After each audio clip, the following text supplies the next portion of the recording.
Go. Turn on your mics. It's 6:30. I'm Jim Kozlowski, Vice Chair of the Plainfield Township Planning Commission, calling the Planning Commission meeting for September 26, 2023 to order at this time.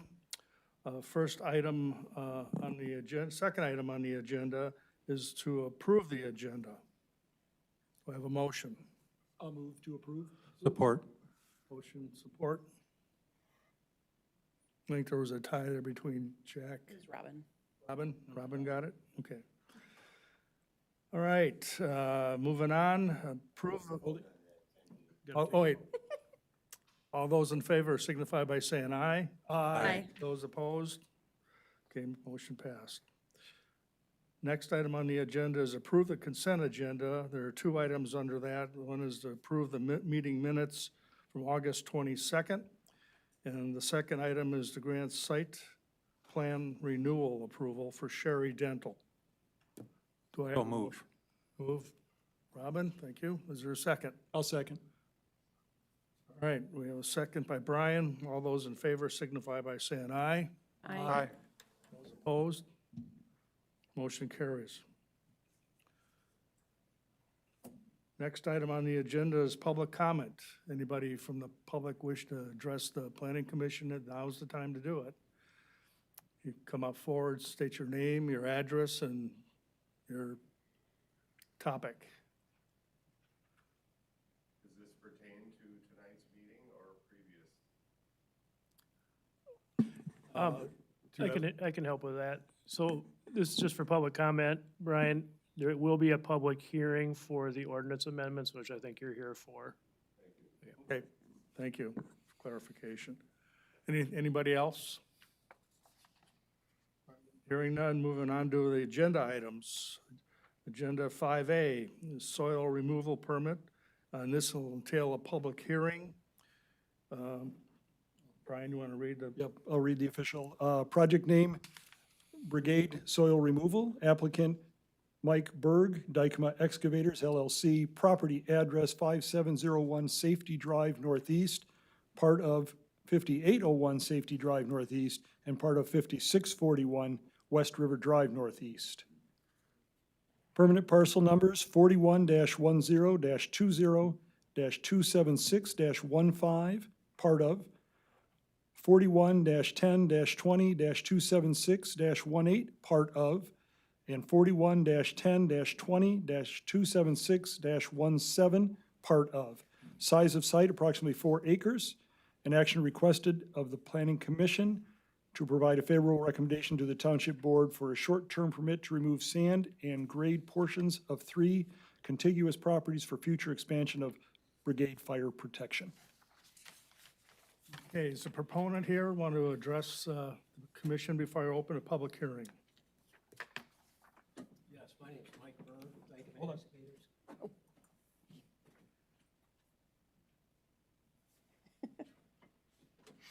Mike Berg with Dykema Excavators, representing Brigade with Doug and his son Doug in the audience.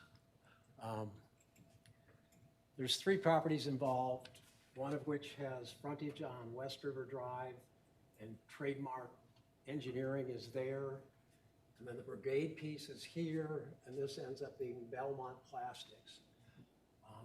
What happens is there's a high point on the Brigade piece straddling the boundary line between Trademark and Belmont Plastics at about 694 feet. The backs of these buildings and their parking areas are down at about 654 or 656. And Brigade is out of any more room to do any storage. They've talked to Belmont Plastics about acquiring this portion.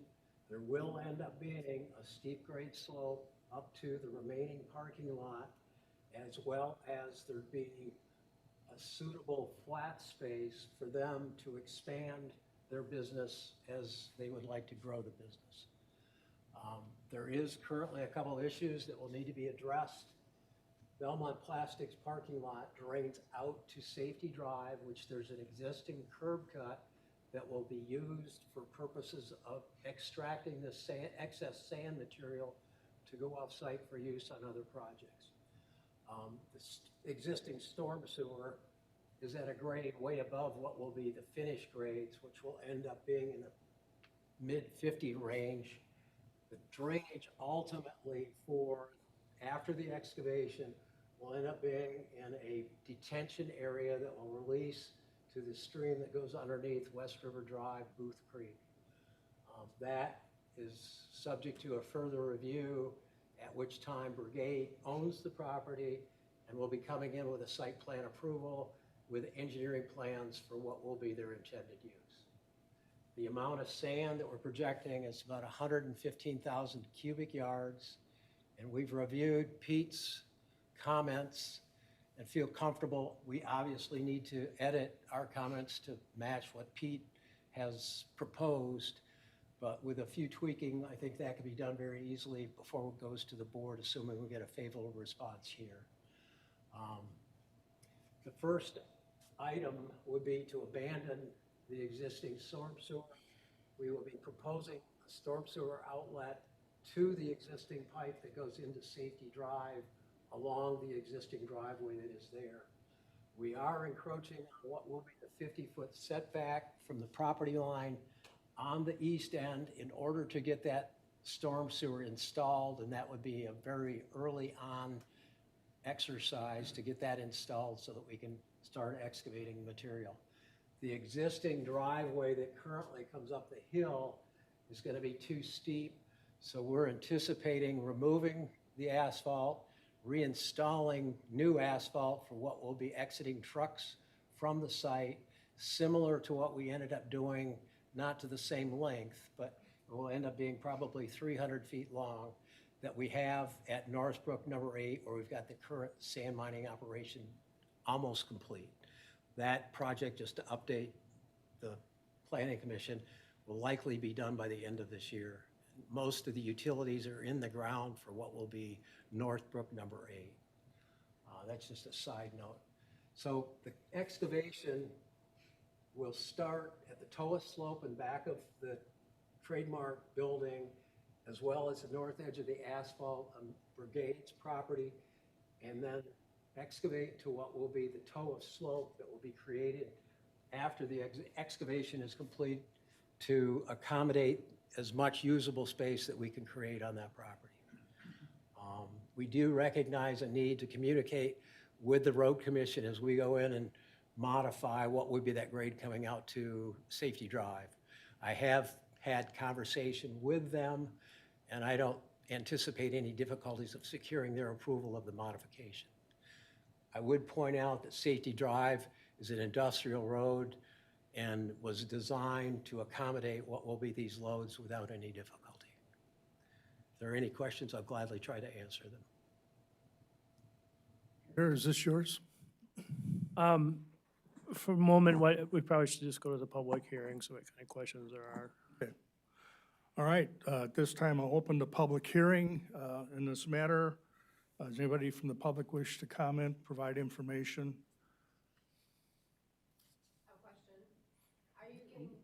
Hold it. You need to step up to the mic, state your name and address, please. And what? Address, name and address. I'm Amy McFadden, 1295 Booth Drive. I just wondering if you're getting burn permits. We are not intending to burn on site. Okay, thank you. Anyone else?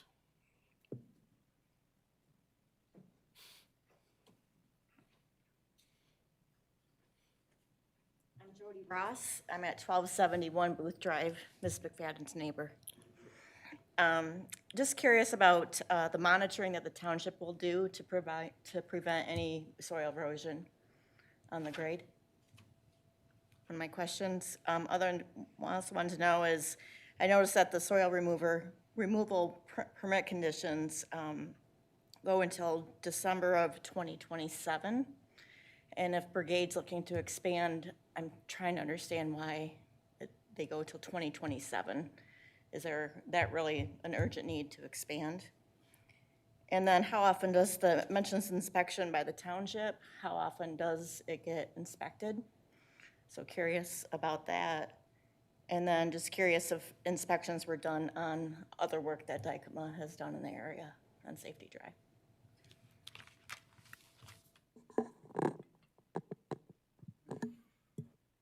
I didn't mention it, but we do recognize a need to get a soil erosion permit from the Kent County Road Commission, as we have at Northbrook number 8.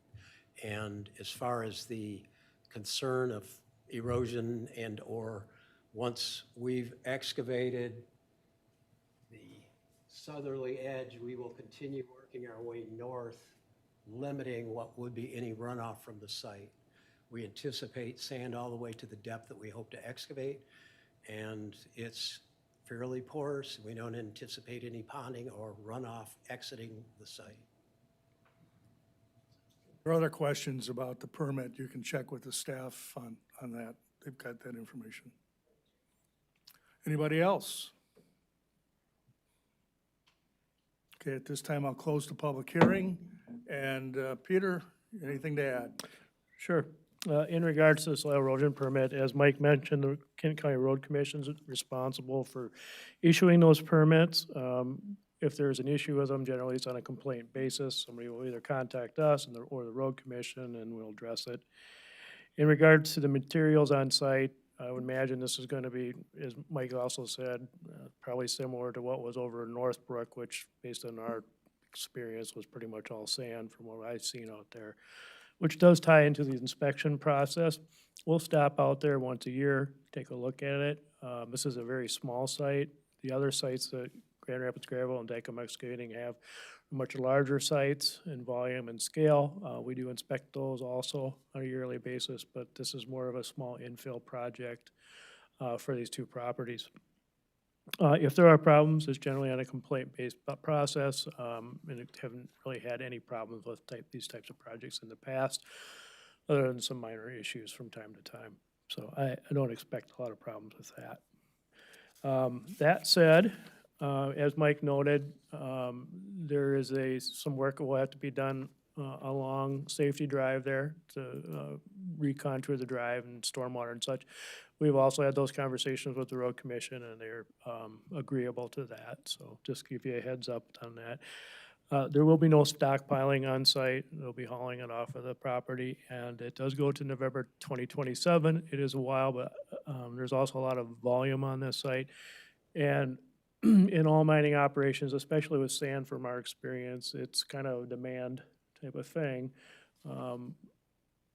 Are the road projects and the housing projects coming along to fulfill that demand? So 3 years is probably a reasonable time. Staff did give a little extra time in our report beyond what the applicant asked for reclamation or restoring the site, because it would typically end in a type of year where you can't maybe ensure all the grass is on the property and things like that.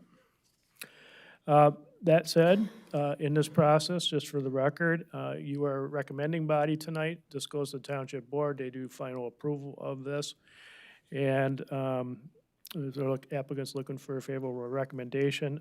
In regards to the 3 properties that are involved in this, all of them have strong ties to the township, especially Brigade and Trademark, being, I think, largely locally owned, and have other places within the area. So we're happy to see them expanding and committed to this area and location.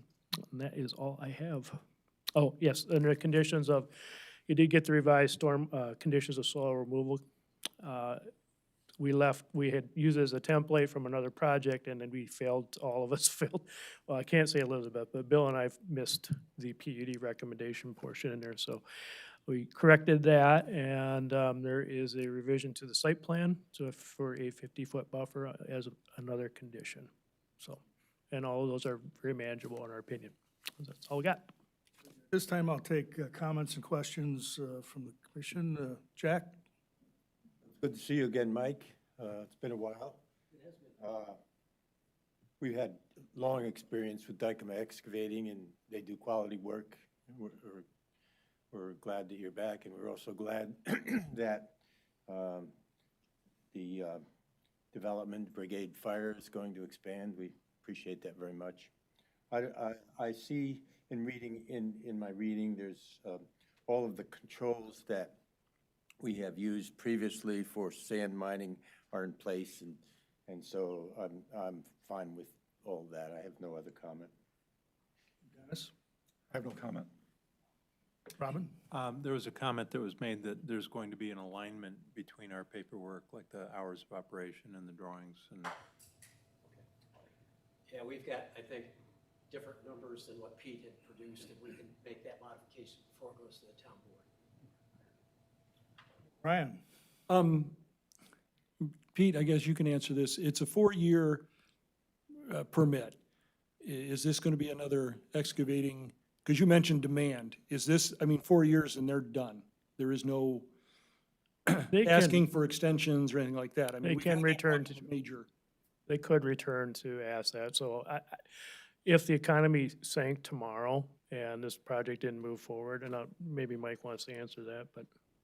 We anticipate this volume will be absorbed fairly quickly as long as the economy stays the way. The volume, I don't know the number off the top of my head, but the volume we dealt with at North Brooklyn Grade was by far 4 or 5 times greater than what we had here.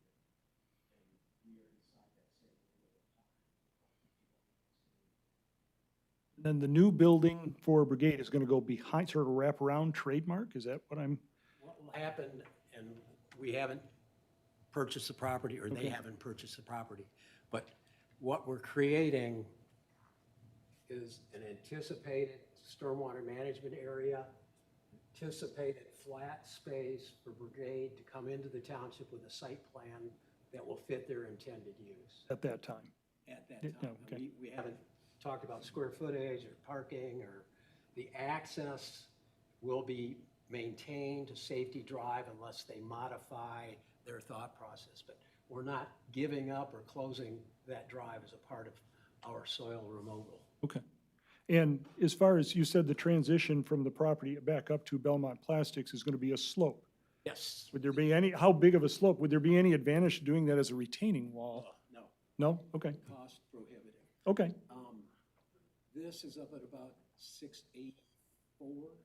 okay. This is gonna be in the 656, So you have 30 feet-ish? Okay, okay, That would be a huge expense for a retaining wall. okay.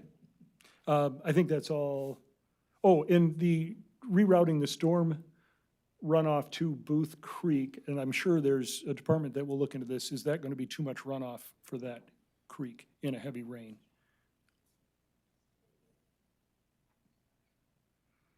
This will end up being a berm going to Booth Creek at an elevation of 656. The bottom of this retention area will end up being, do this from memory, 647. So until they come in with a site plan with calculations for detention and release, there will not be a direct outlet to Booth Creek. Okay, It will be anticipated that that is the natural place for it to go when they come in for a site plan approval. okay, fair. That's all I have. Nancy? No questions or comments from me. I have nothing more myself, and at this time, I will take a motion to approve this project.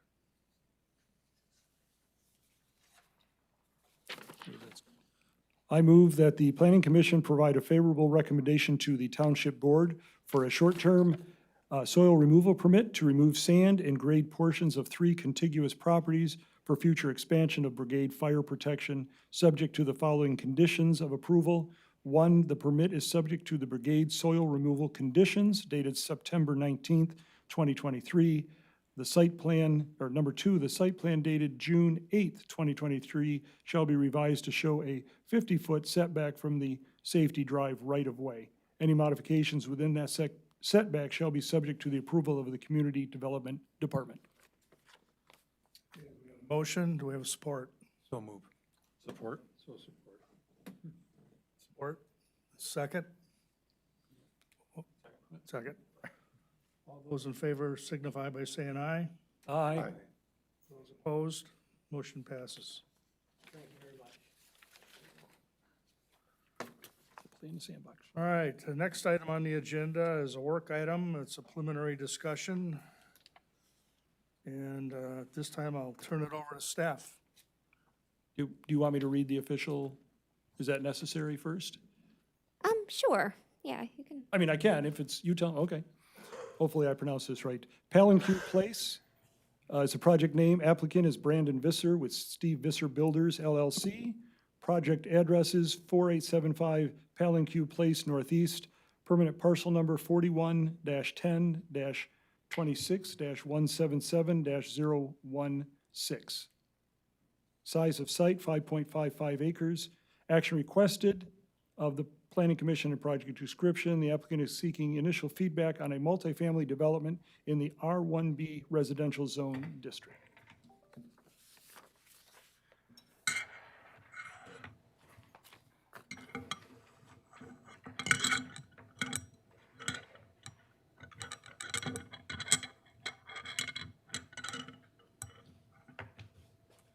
Just take my time here. You guys got a lot of cords. Again, for the record, name and address and who you're representing.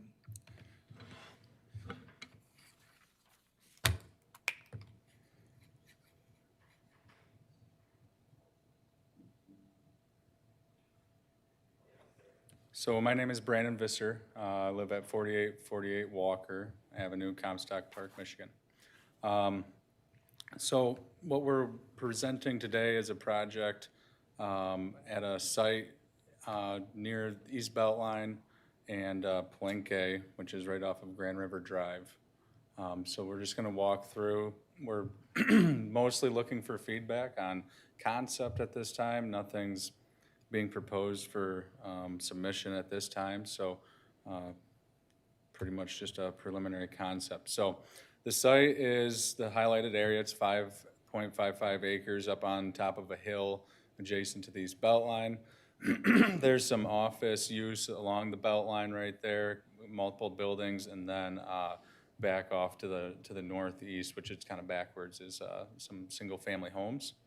So again, if you kind of panned up and looked further towards the south, you can see the PUD to the south, which is a mix between condominiums and apartments. This site sits in a very wooded, rather secluded area up on the hill here. So just some snapshots, just kind of give you a different feel for it. This is pulling into the entrance right off the end of the cul-de-sac. Obviously, there was a lot of trees down from the recent storm. But just to give you a feel of kind of the seclusion and where this is in situation to the surrounding area, it's kind of tucked back. This entrance that you see would be similar footprint to where we would propose a new entrance, but widened and reduced slope. So it would be more accommodating to emergency vehicles. The fire department would obviously have their say in it, and they've already seen some concepts, so we've ran it by them. This is the existing church building that we're working off of, and again, just kind of the lay of the land from some altitude to kind of see where it sits compared to the Beltline and that Northland Drive corridor there.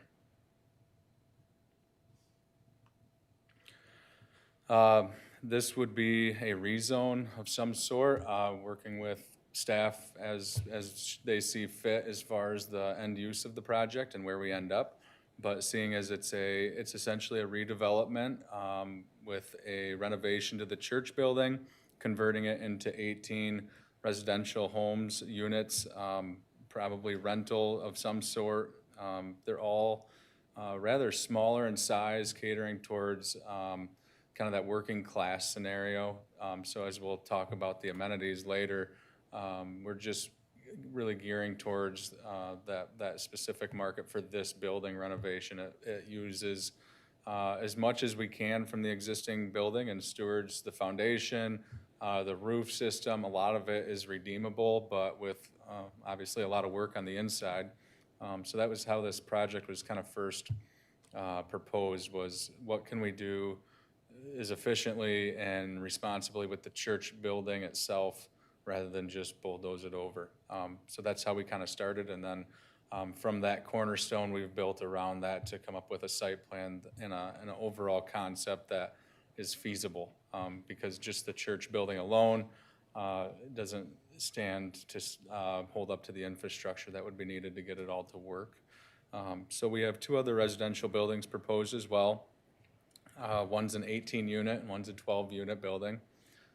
They're garden view style, so they're 2-story above grade. There's a lot of contours, a lot of hill obviously on this site, so preserving as many trees as we can by keeping building footprints as tight as we can, but not just going up and being more visual impact to the surrounding area. We went down as well for walkout style units, which we've done on another project, and it works really well. So they just don't get that front window, but they have a walkout slider to a patio in the back, and that's kind of the building. That's the concept, at least for those other buildings.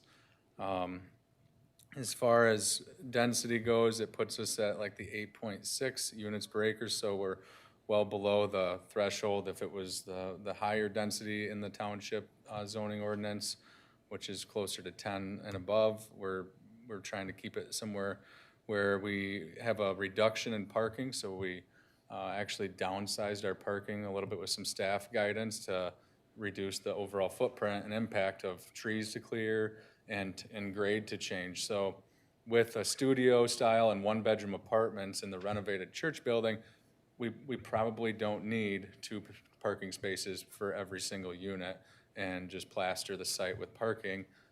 So what that balances, we're open to kind of finding a middle ground with the commission in the concepts to come. As far as amenities go, it's highlighted in green. You get a good idea visually, but a lot of this site is steep grade. The area where the buildings and parking are is pretty flat, so it's more of a plateau up there. We can work off of that without really taking any trees out that are unnecessary. So preservation is kind of the key amenity to this site and the beautiful woods that's already there. In addition, we would be looking to put in some other amenities like patios. We have some nice areas around that church building for a pickleball court, some sitting areas, and some cornhole, kind of like you've seen at other places around town. Just a quick touch base on zoning map and master plan. This is the current zoning map for Plainfield Township. The lay of the land is this kind of corridor along the east belt line here coming down the hill, and our site being kind of tucked in there. We're working off of office in the blue as far as use goes, so we have office on multiple sides. We have a PUD with diverse housing on the southwest corner, some single family to the north and the west, and a little bit of commercial up towards the intersection. So it does kind of just fit a transitional spot. As far as the master plan goes, that's zoned as commercial office in red. So at one time or another, it was thought that that might be a good tie-in with the other areas, probably because it's a larger parcel. It doesn't work very well for chopping it up into 1 or 2 house lots. That would probably not work feasibly with what we have to work with on the site. It would be a very, very specific person or end use for that type of scenario.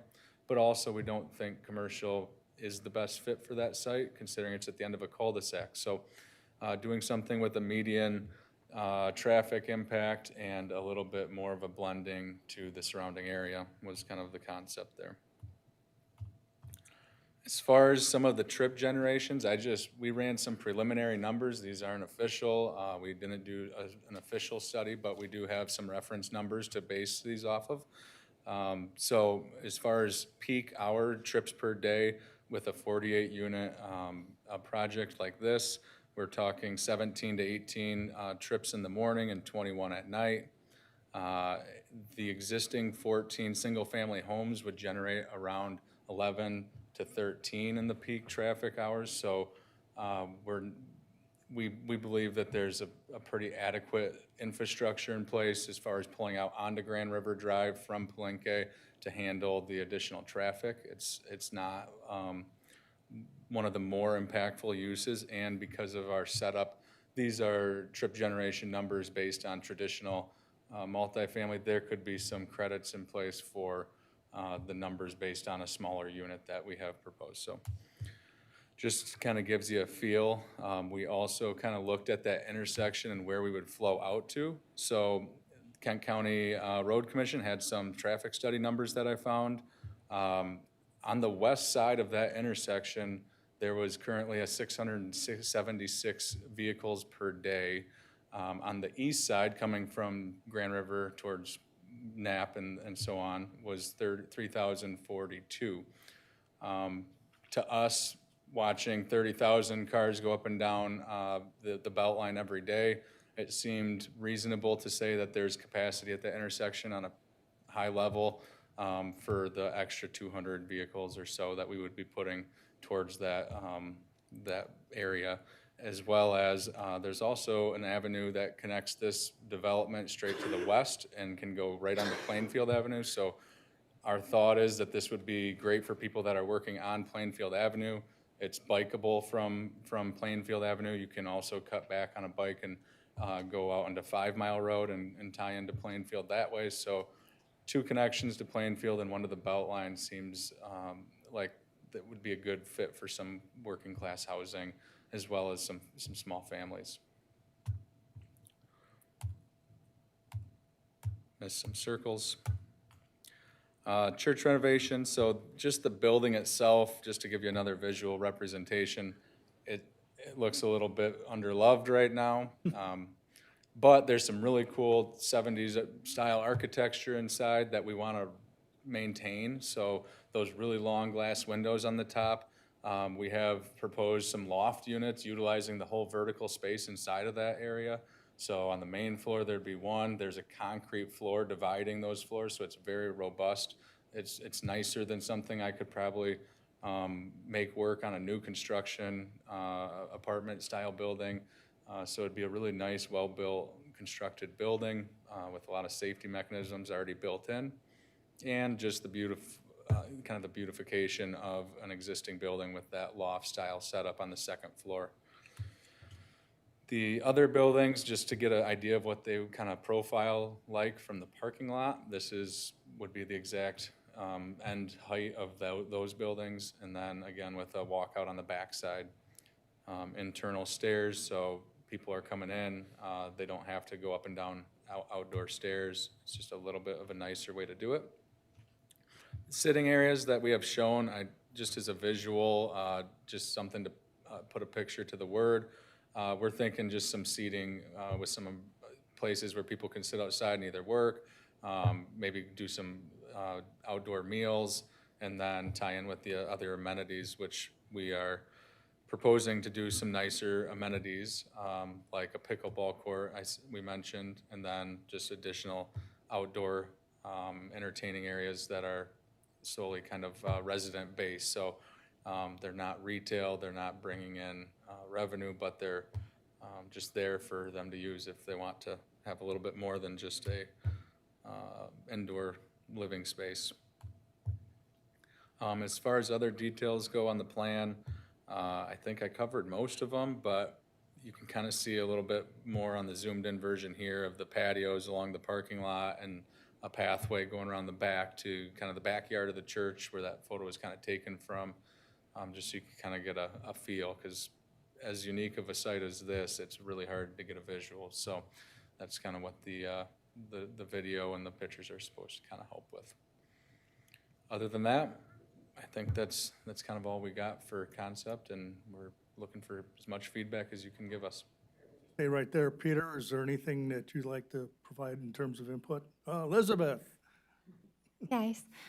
Yeah, so I think Brandon did a great job of giving you an overview of the site particulars and some of the challenges with this particular lot. Currently, it is zoned single-family residential, so this would require either a rezone to a planned unit development or a multifamily zoning district, R3 rezone. If the applicant decides to go with the PUD route, we typically do like to see something more creative, a better, use of natural features, those sorts of things to be qualified for a PUD.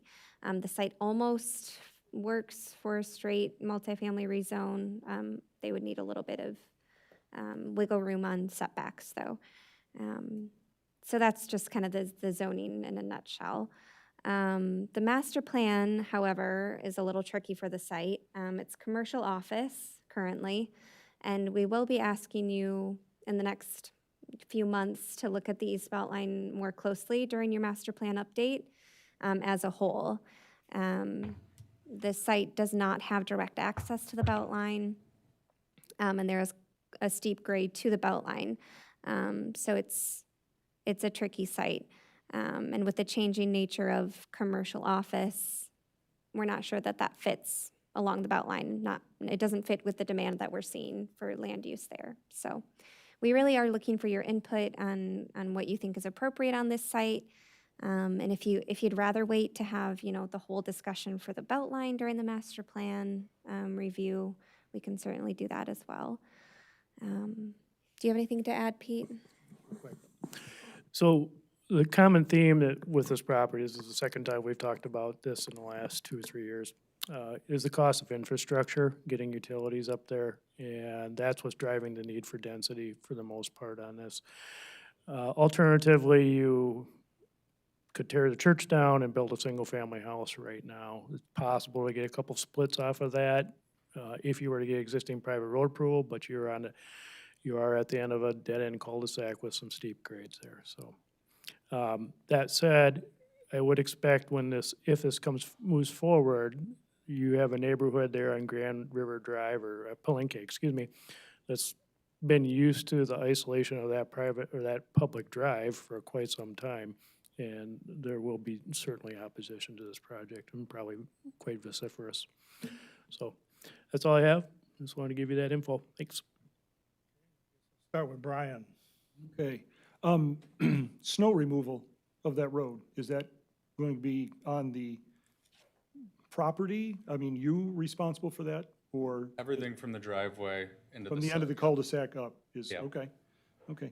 And I don't know if 1.5 parking spots, you'd mentioned that seems a little light to me. I mean, most people, 2 people in an apartment, they're gonna probably both have cars because they both have jobs.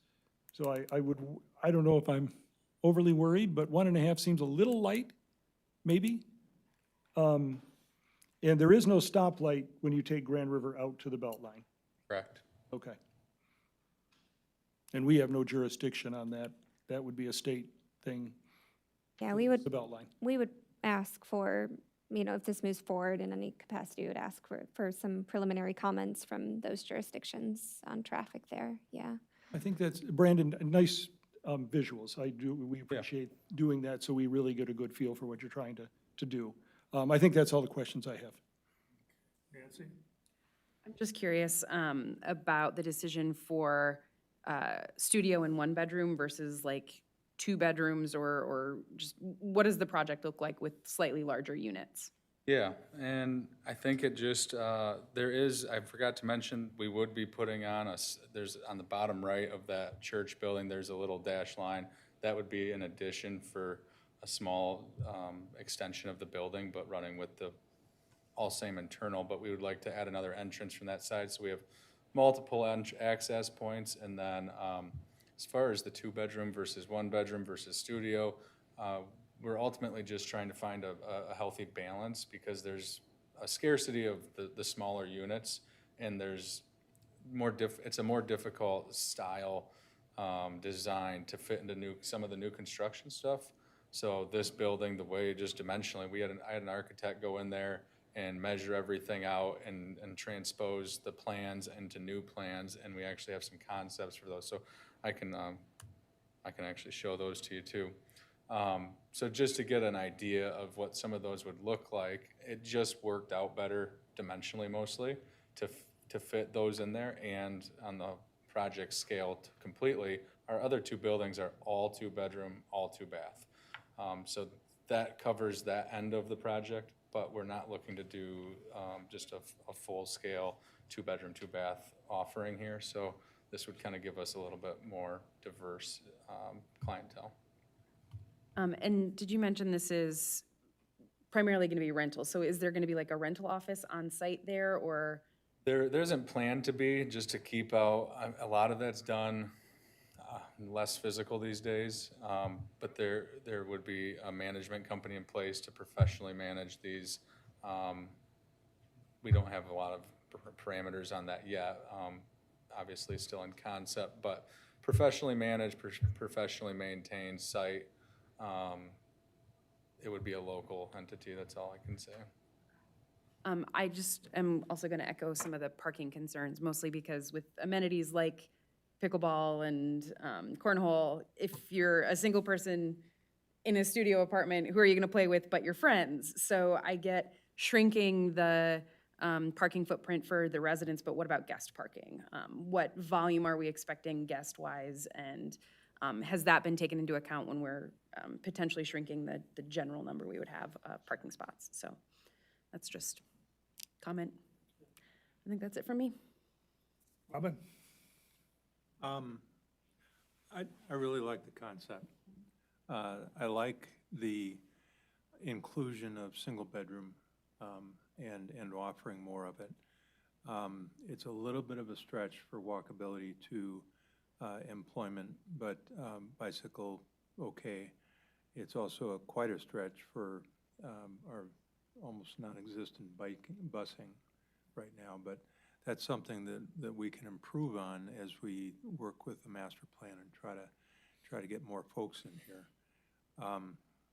Walkability is a real big thing with me because that answers a lot of things. Families, people getting to and from work, to and from the store. So that, you know, that could be easier with this site. It is very secluded. And I'd want to make sure that emergency services can readily get there in a quick manner. I did go through the neighborhood today, and you know, all eyes were on me, of course. It was a strange car. And so I would imagine that there's going to be some concern, as Elizabeth said. But I think that this type of facility is something that is more needed. You know, housing infrastructure within commercial areas is not a no-no. It's something that gets employees there. So that's all my questions, statements. Thank you. Dennis? First of all, I like the drone coverage. That was kind of cool. I think it's a great use of the site. Based off the aerial shot, it looked like the footprint, it would be about the same as what was currently there for the parking. So when it comes to stormwater management, you have to keep track of all your water anyway. So that's going into it. You have to take care of that, obviously. But what I would like to see more of is maybe like the newer proposed buildings, maybe tiering them to help mitigate that drive going out to that cul-de-sac, because that is a pretty steep hill. It looked as though your plan's gone. There it is. Part of your plan shows that the entrance is going to be left alone, but then beyond that, it's snaking up, and that's going to be redeveloped. I'm not quite sure how you're going to handle that, you know, getting that grade point from that cul-de-sac all the way out. But I would like to see more of a effort to help mitigate that and maybe tier it going up there. But I think it's great use of the site. It's secluded, and yeah, I'm in favor of it. But I think they're extending the parking lot, which is the cause for bringing the drive back further, which lowers the steepness of the incline. Yeah, but if the new buildings go out, you can tier them and then. Yeah, so if we're kind of the driveway opens up into the parking lot now, on the proposed plan, it would be down to the right just a little further. Just by extending the length, we can reduce the steepness. That was the concept, and we're trying to avoid any retaining walls. soil erosion on this site, I didn't bring up too much, but it's mostly, to our understanding, it's a lot of sand on this site. So we're gonna gear towards almost all infiltration style stormwater detention and have a small detention pond if we need to. But our engineers are suspect to believe that we can get most of it done with minimal tree clearing and stormwater management, in the robust sense. It's more that using the soil on the site to help mitigate that capacity that we would need. And then, I think, no, that was pretty much it I had on that. Oh, that's all I had. Jack? Does the site have water and sewer on it? So water is at the end of the cul-de-sac to be accessible.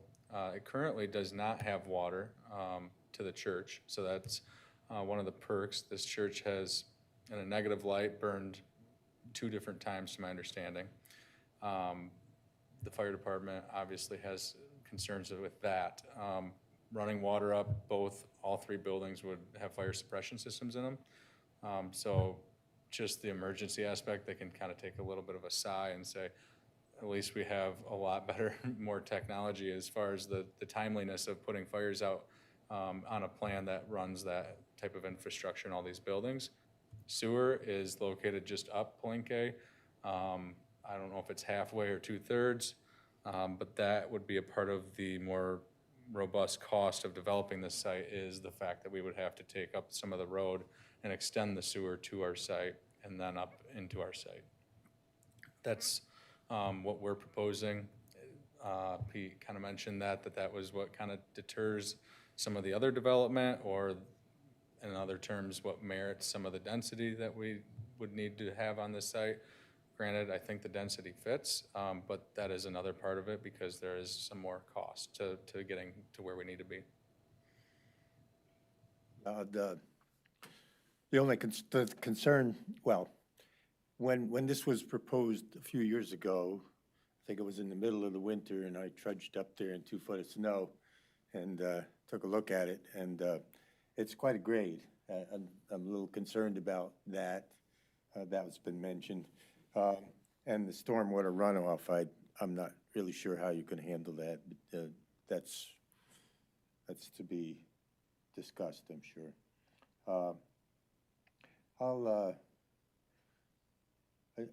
I know that there is a need for housing, and this is a supply for that need.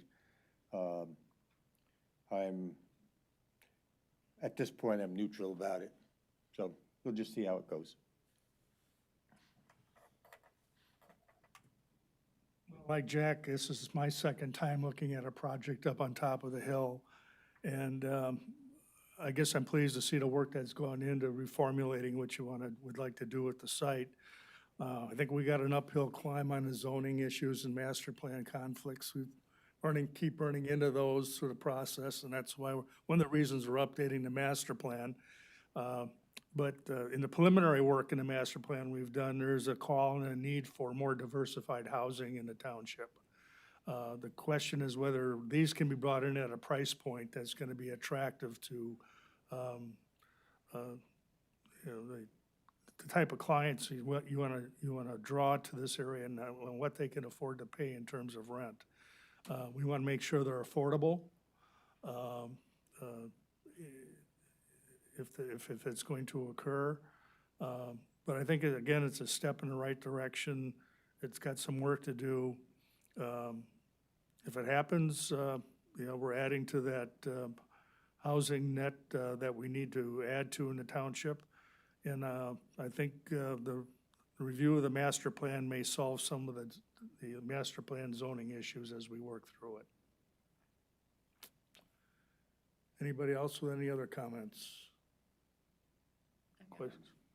I just wanted to mention, like Elizabeth said, I expect the current residents of the drive to have opinions and feelings, and I know that this drive is pretty steep, but I gotta say, don't make it too flat, because then people are just gonna be tearing through the street to get to the top of the hill. So I like the curve. I like some of it to encourage folks to just slow down as they're coming in, so. Often it- So, yeah, let's take that benefit for what it is, because I do think that that will help mitigate some of the concerns the current residents would have. Robin? Just one more question, but this is probably too much detail for right now. You said that you were gonna tie into the sewer line on Palenque. Is that, do you know if that has currently enough capacity for this development? Yep.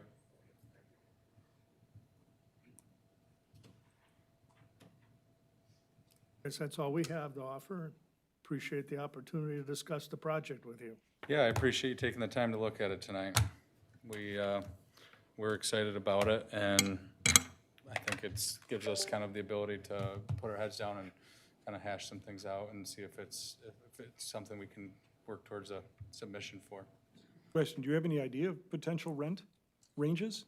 Or is that not? The next word you- time, if next time you see me, I'll have some answers for you on that. Okay, We'll do just curious. we'll do some better market studies when we know what we're kind of working with.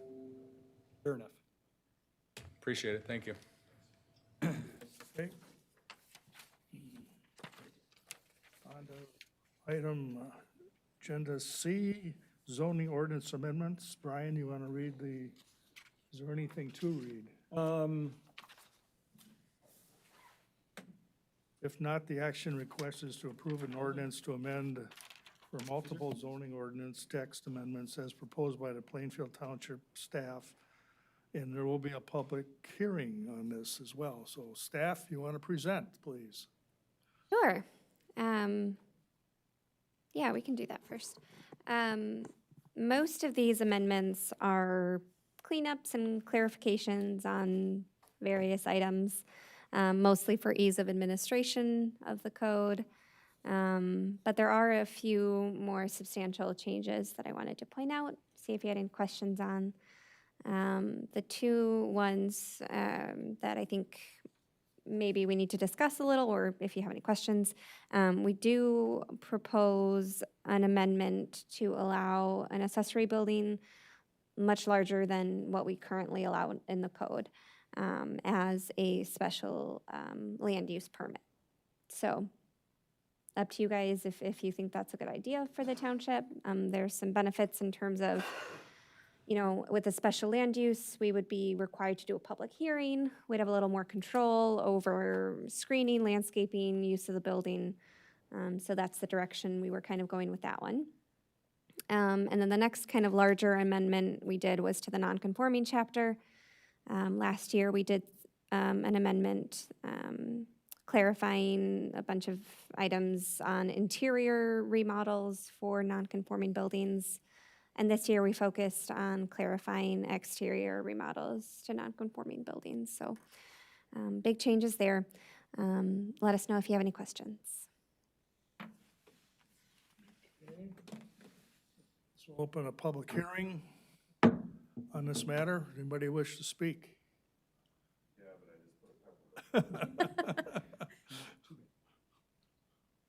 Name, address? Thank you for talking about this. And Pete and Elizabeth have done a lot of work with my drama that is pertaining to this situation. I'm Brian Seitzman, my wife Wendy, currently at 2996 Wasaki. We bought 7060 Childsdale, which was six and a half acres when we bought it, and we'd since have sold off the existing home and bought some additional land behind it.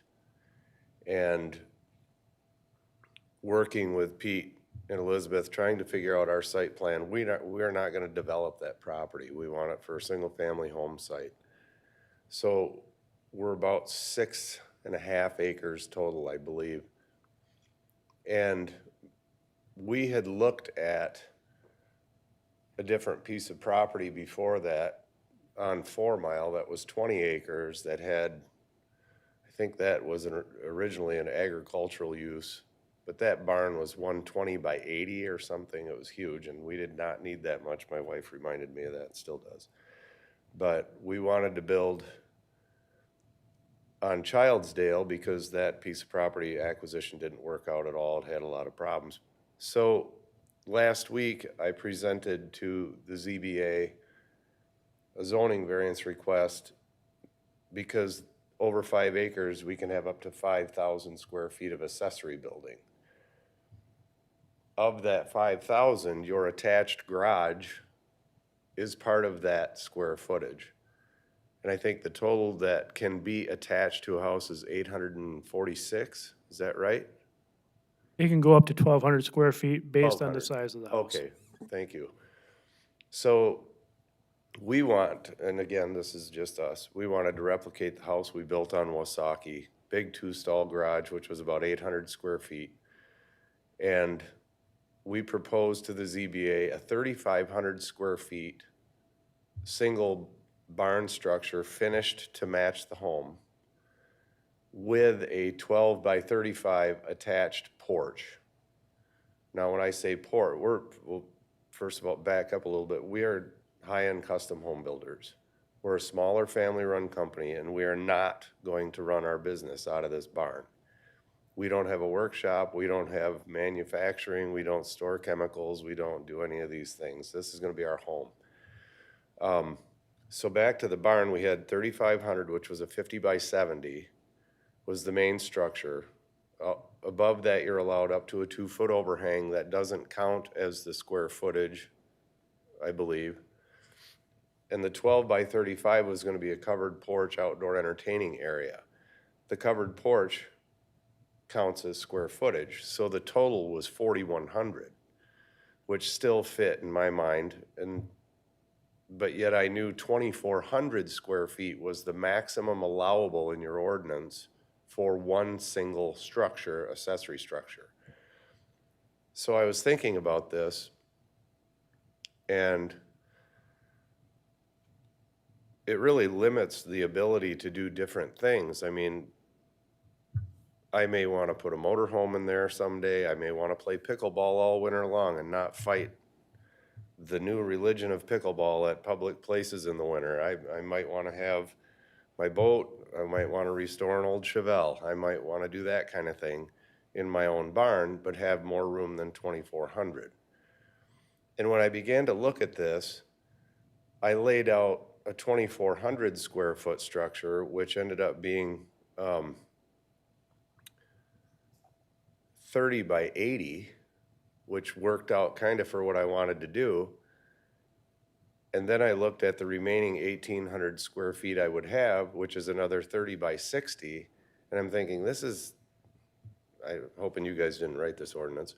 This is kind of crazy to build 2 structures and have them 10 feet apart, eave to eave, would look like a store and lock out there. And it'd cost way more money, and we don't need that much square footage. I can easily take the porch off and do something different with the house maybe. But the 2,400, I think for a lot of people, if they want to do different things in their own barn, is just a bit tight. It seems like big, a lot of square footage, but you put a 35-foot RV in there and you just took up a huge chunk of that space. Now, I know that's not everybody's problem. I understand that, but I think when I'm allowed up to 5,000 in a combination of up to 3 separate structures, it just seems kind of nuts on these smaller properties. If it's a 100-acre farm or 40-acre farm, it would make some sense because they would spread out a bit. So I don't know exactly what recommendation they're making to increase the 2,400. But I don't think that increasing it is going to be causing peril or problems in different parts of the community where these could be built. I think the biggest issue has been, are people running businesses out of these buildings? And I mean, I don't know if there's a method to signing an agreement with the township that says, I'm not gonna run a business out of this building, and if you get a complaint, I have a problem. It just seems like we can't legislate morality on many fronts, especially that one, but we could make a rule that would refer to that. I mean, we already have those rules, no business running in residential communities. It's there, it exists. But I think the primary reason for that size limitation is to prohibit people from running businesses. Well, I think a lot of people could run businesses. I'm going to have to interrupt you. You've gone well over our Oh, sorry. 3-minute time. I didn't know We that. typically use, what, I didn't see anybody else. Could you tell us specifically what you're asking of us? I think to make a recommendation that the 2,400 square feet maximum in one single separate unattached accessory structure be increased to 3,500, 4,000 square feet. That would allow somebody to still have the 1,200 square foot 3-stall attached garage. Thank you. Anybody else wish to speak? Response from the staff. So just as a general theme, the issue that Brian is speaking about hasn't come up a ton, but when it did get brought up, staff has to concur to 2,400 square foot buildings right next to each other. Doesn't make a ton of sense, but as Brian said, our concern, and it has been a problem throughout the township, is businesses being operated out of these. The problem with that is we have people who have developed property, industrial property, they maintain their business, they pay the rents on these, and then other businesses come in these, out of their homes and undercut them. So it's a kind of a challenge in regards to that. So we have to be mindful of those types of issues. That said, the way we structure this, we're comfortable as it comes in as a special use. And then we will have extra control over that. And then if they are found in violation, we can revoke that, like we did with the lawn and landscaping one not so long ago.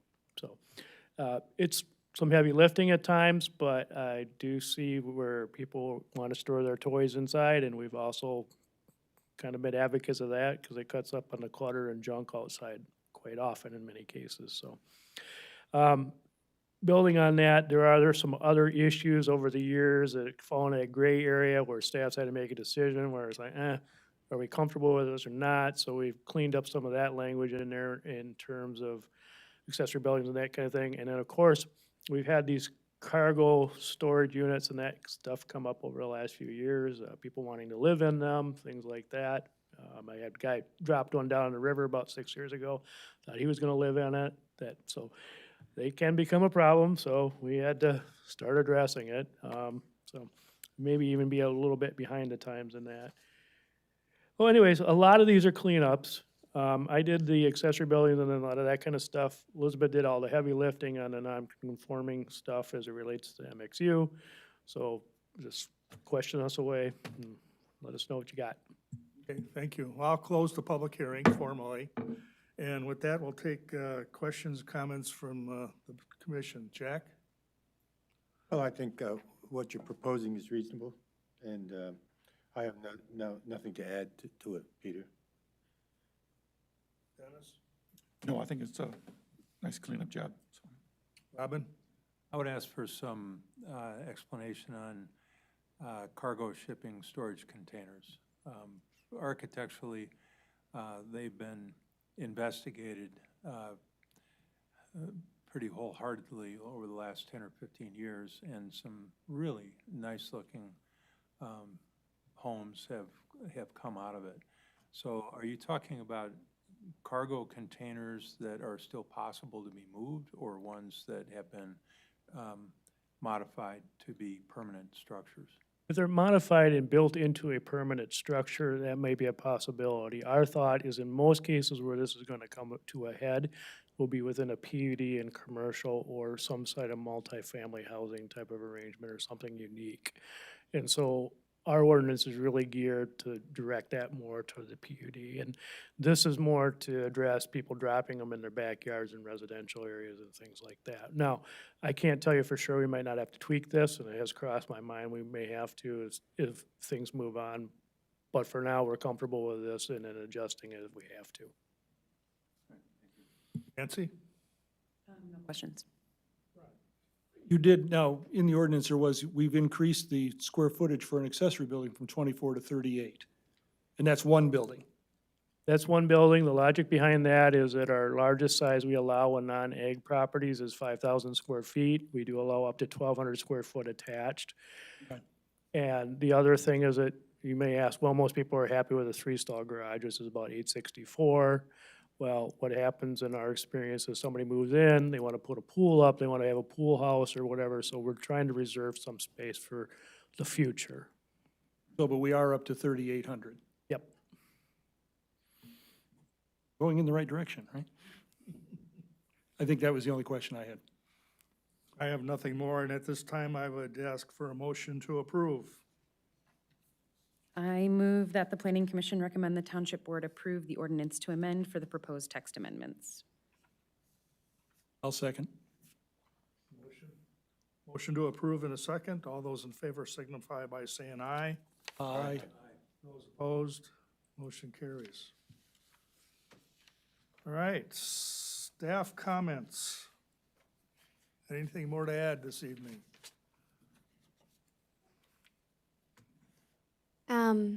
Just a quick reminder about our upcoming master plan workshop on October 11th. Just keep that in your calendars. Yeah, the East Beltline situation today, we will have to tackle along with many other areas of the township. So looking forward to that discussion. Anything else? I have nothing.